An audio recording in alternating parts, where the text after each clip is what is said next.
Brothers and sisters, are you blessed today? Yes. Maghinay man. Amen. Gutom na tangtanan, gutom na ang ko. Are you blessed today? Yes. Di mo musinggit di mo panalanginan sa Ginoo. Alam niyo na napakaganda ng mensahe ng Panginoon sa atin ngayon, araw na ito. Nagpapasalamat ako sa inyong pagpursige na malaman ang kagustuhan ng Panginoon sa buhay natin.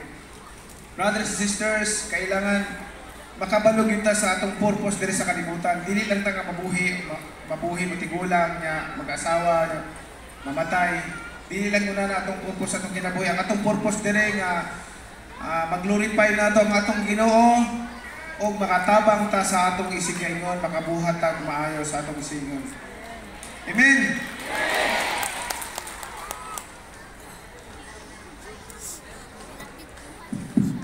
Nalipay kong dakong ang The Word for Everyone Ministry International nakaraghan ang mga nagasunod, nagakomit diha sa atong buhing ang Ginoo. Importante ka na igsoon kay naon na to, wala tayong relationship sa Ginoo, di kita mailhan sa Ginoo. Pag-abot sa panahon, ingon ta sa Ginoo nga I don't know you, away from me, you will do this. Inanglan nga pag ready na ta atong kinabuhi, mahumana atong kinabuhi diri sa kalibutan, sugaton ta sa Ginoo, mingon ka nato, well done, good and faithful servant. Come, enter to my paradise. Mga gusto nato may bawan. Anyway, I'm so blessed and thankful to our pastor, speaker. Nirequest ko na ko na siya, si Pastor Bong Saking, na mag-preach sa atong anibersaryo para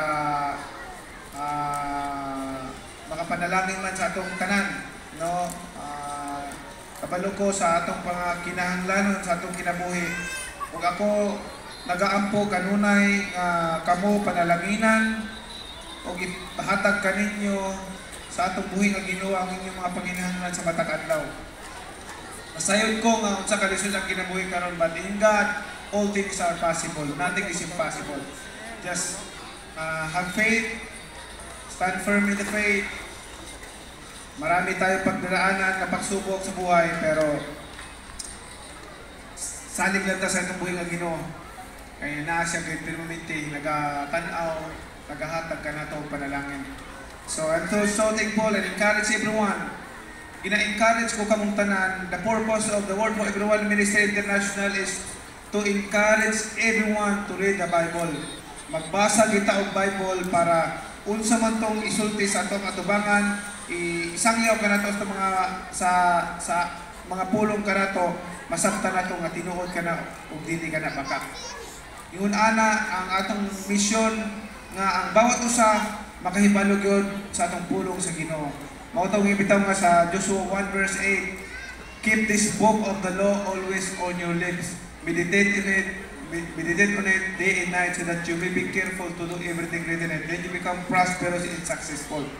And Jesus Christ, in Matthew 4 verse 4, sabi niya, it is written, man shall not live by bread alone, but on every word that comes from the mouth of God. So, inuulit-ulit, kung kumakain tayo 3 times a day, we should read the Bible 3 times or more a day. So, yan po ang obligasyon natin. Unang obligasyon natin para malaman natin ang gusto ng Panginoon para sa ating buhay.